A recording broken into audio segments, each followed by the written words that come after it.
Let's bring in a former White House Chief Information Officer. Teresa Payton is currently president and CEO of a cybersecurity firm.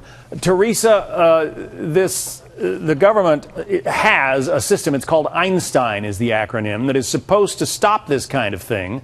Why didn't it work? Well, in this case, they do believe that it worked. It actually found the information that there were anomalies on the network, and that's what Einstein does. It looks for anomalies and alerts the U.S. CERT at DHS. In this case, what we don't know is once they heard about it in April, what went on between April and now as we're just now learning about this particular breach. The government is offering things that you would get in a typical credit card theft kind of thing, you know, credit card monitoring or credit monitoring, that sort of thing.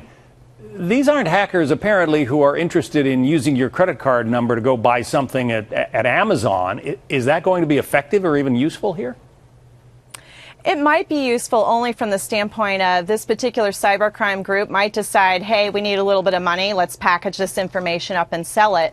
But I think what really needs to happen here is all federal employees dating back to the 80s, the time of big hair and big shoulder pads and Reagan, need to be thinking about, I could be a target both for identity theft or for information I may have known in the past or may know currently. And so extra vigilance is required.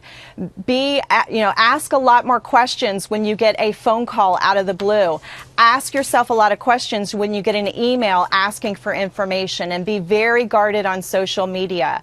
Those extra measures and diligence will be very helpful in a case like this until we know more about who's behind it and what's the real motive. Pretty disturbing that, I mean, you know, even the officers of the CIA and other clandestine organizations have to go through the Office of Personnel Management. Those are the kinds of files that the Chinese, if they're responsible, might have access to now, right? Yeah, this is very disturbing, whether it's the Chinese or a cyber criminal outfit that's not cyber sponsored or another country, it doesn't matter. The fact remains is that we have seen a systematic attempt at going after clearance databases. This is the second time OPM has been breached, the State Department, and it really spells that we need a different way of looking how we store data and segmenting data. You know, for example, at the White House, we didn't keep the president's schedule all on one system, all in one place. We knew that breaches could be inevitable, so we would separate his schedule out into multiple disconnected networks. I think it's time for us to look at a different way of designing and being more on offense instead of on defense in protecting this information.